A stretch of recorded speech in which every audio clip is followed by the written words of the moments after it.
Wabarakatuh. Jumpa lagi dalam channel Erdianto Effendi. Kali ini kita akan sambil olahraga di hari Sabtu ini tanggal 25 Desember. Kita akan berbincang tentang perbuatan tidak menyenangkan.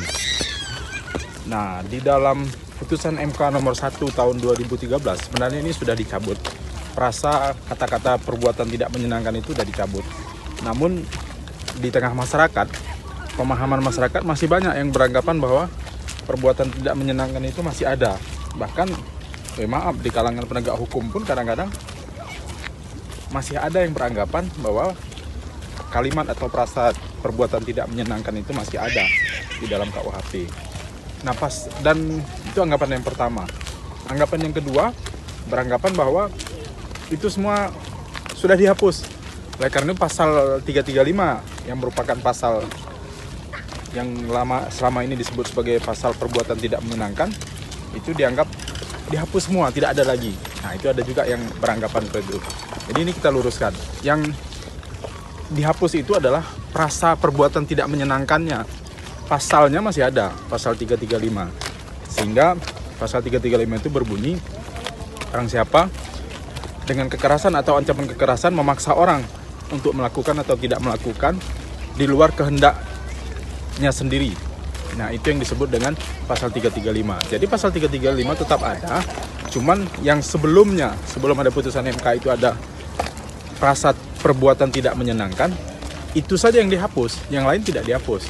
Nah, jadi Mahkamah berpendapat bahwa akan sangat berbahaya sekali dan itu menjadi pasal karet karena akan menjadi sangat berbahaya hukum pidana.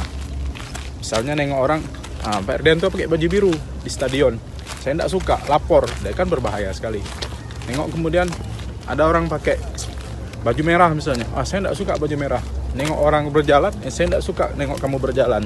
Itu akan berbahaya sekali. Hukum pidana tidak dimaksudkan untuk seperti itu. Maka kemudian pasal 335 hanya terdiri dari perbuatan yang tadi memaksa orang dengan kekerasan atau ancaman kekerasan, memaksa untuk melakukan atau tidak melakukan perbuatan.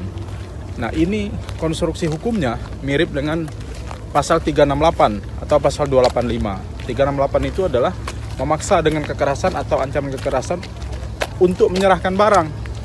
Dia dua variabel ini. Pasal 335 ini terdiri dari dua variabel, yaitu ada perbuatan memaksanya, kemudian ada perbuatan yang dilakukan oleh korban.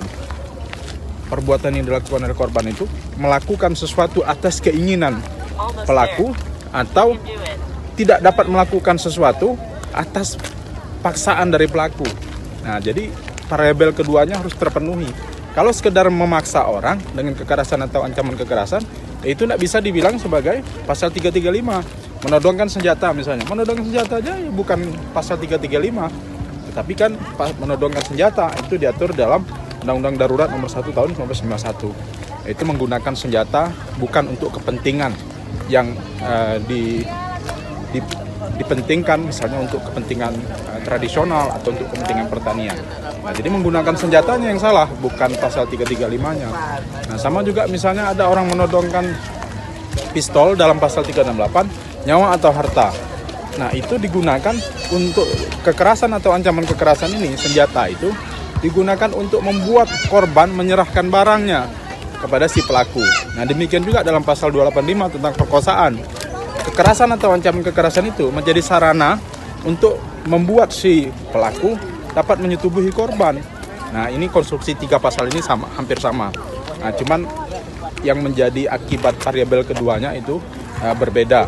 Nah, itu saja dari dalam pasal 335. Jadi tidak bisa berdiri sendiri. Hanya ada ancaman kekerasannya saja, atau kekerasannya sekalipun ada, dipukul orang, tetapi kemudian dipukul orang itu tidak menyebabkan orang melakukan atau tidak melakukan sesuatu di luar kehendaknya, yaitu bukan pasal 335. Lantas apa boleh kalau gitu mukul orang? Ya tidak boleh, sama kayak tadi menggunakan senjata. Menggunakan senjata itu dihukum dengan hukum pidana. Begitu juga dengan kalau memukul orang.